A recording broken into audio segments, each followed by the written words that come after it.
Bayangkan, suatu malam seseorang datang ke Gunung Kawi dengan dompet yang hampir kosong.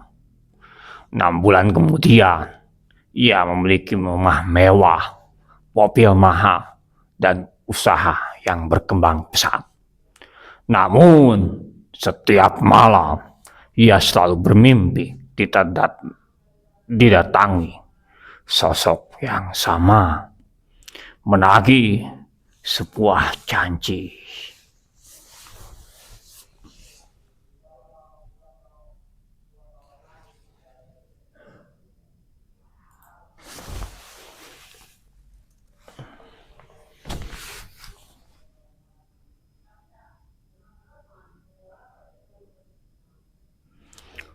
Konon, di balik ketenangan kawasan ziarah Gunung Kawi, beredar cerita tentang orang-orang yang rela menempuh jalan apapun demi kekayaan.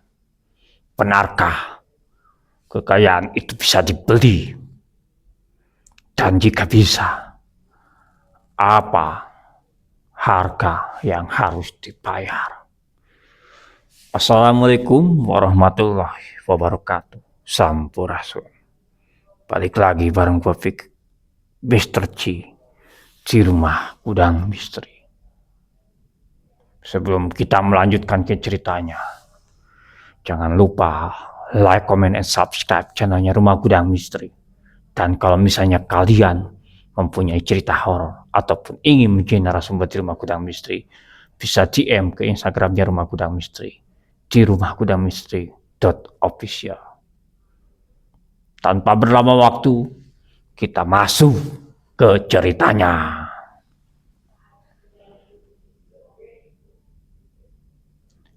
Inilah kisah seorang yang bernama Arman. Seorang pria yang nekat mengejar kekayaan melalui jalan yang dipercaya sebagian orang, meski kebenarannya tak pernah bisa dibuktikan. Arman berusia 35 tahun. Usahanya bangkrut, rumah hampir disita bank. Anaknya berhenti sekolah karena biaya. Setiap malam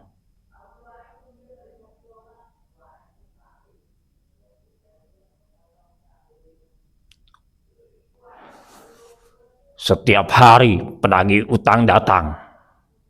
Suatu malam, saat duduk di warung kopi, seorang pria tua berkata pelan, "Kalau memang sudah mentok, coba datang ke Gunung Kawi." Arman mengernyit.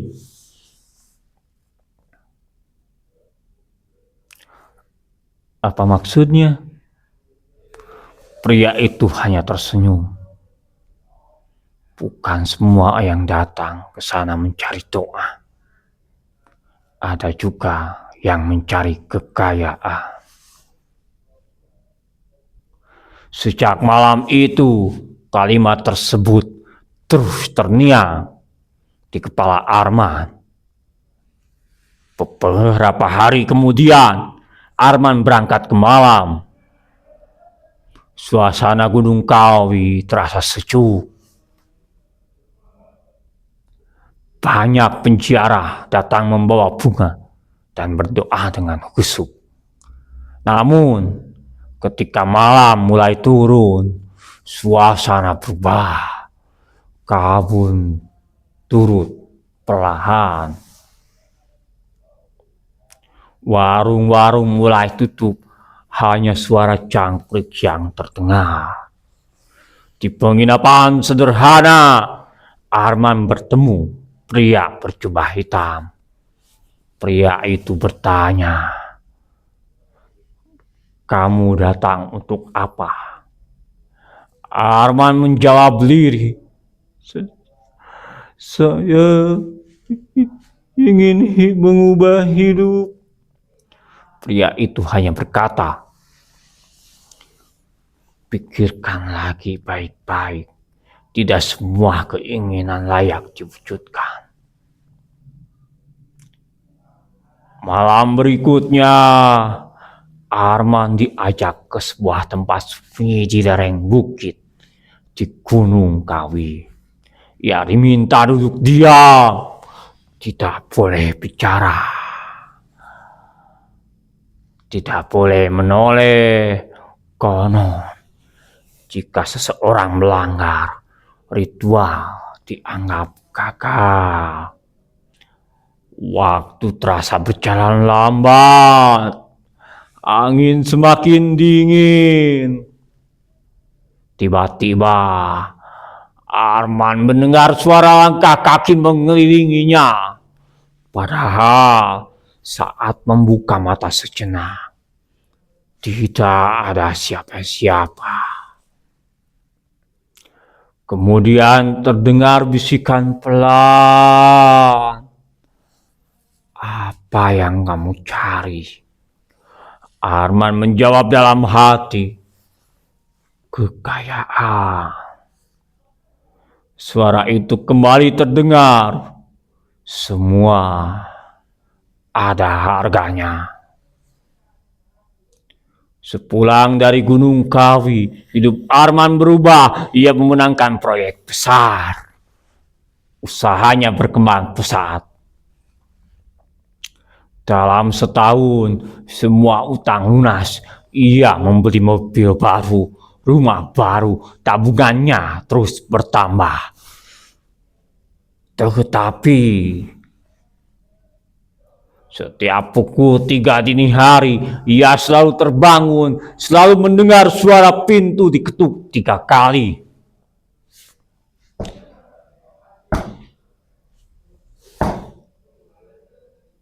Saat dibuka, tidak ada siapapun. Suatu malam, Arman bermimpi bertemu sosok berjubah hitam. Sosok itu berkata, janji harus ditepati. Arman terbangun dengan tubuh basah oleh keringat. Beberapa minggu kemudian, ayahnya meninggal karena sakit. Usaha adiknya bangkrut, anaknya mengalami kecelakaan. Tetapi untungnya selamat. Arman mulai dihantui rasa bersalah. Ia bertanya-tanya, apakah semua itu hanya kebetulan? Atau pikirannya sendiri yang dipenuhi rasa takut? Tidak ada jawaban pasti. Arman kembali ke Gunung Kawi. Ia datang bukan untuk meminta kekayaan, melainkan mencari ketenangan. Di sana, seorang juru kunci berkata, tempat ini adalah tempat orang yang berdoa. Banyak cerita yang berkembang di luar sana, tetapi yang paling penting adalah niat orang yang datang. Arman menangis. Ia menyadari bahwa selama ini ketakutannya telah menghantui pikirannya. Ia memilih meninggalkan obsesinya terhadap kekayaan instan dan mulai membangun kembali hidupnya melalui kerja keras. Hingga hari ini, kisah tentang pesugihan Gunung Kawi tetap menjadi bagian dari legenda dan cerita yang berkembang di masyarakat. Ada yang percaya, ada yang menganggap sekedar mitos, dan tidak ada bukti yang dapat memastikan bahwa kekayaan seseorang berasal dari praktik gaib di sana. Yang pasti, keinginan untuk memperoleh kekayaan dengan cara yang instan seringkali membuat orang mengabaikan konsekuensi dan kehilangan arah. Kalau kalian berada di posisi Arman, apakah kalian akan memilih jalan pintas yang belum tentu benar? Atau tetap berjuang meski harus lebih lama? Tulis pendapat kalian di kolom komentar. Sampai jumpa di kisah misteri selanjutnya. Dan seseram apapun pengalaman horor kita, akan lebih seram kalau tidak punya uang. Assalamualaikum warahmatullahi wabarakatuh. Sampurasun.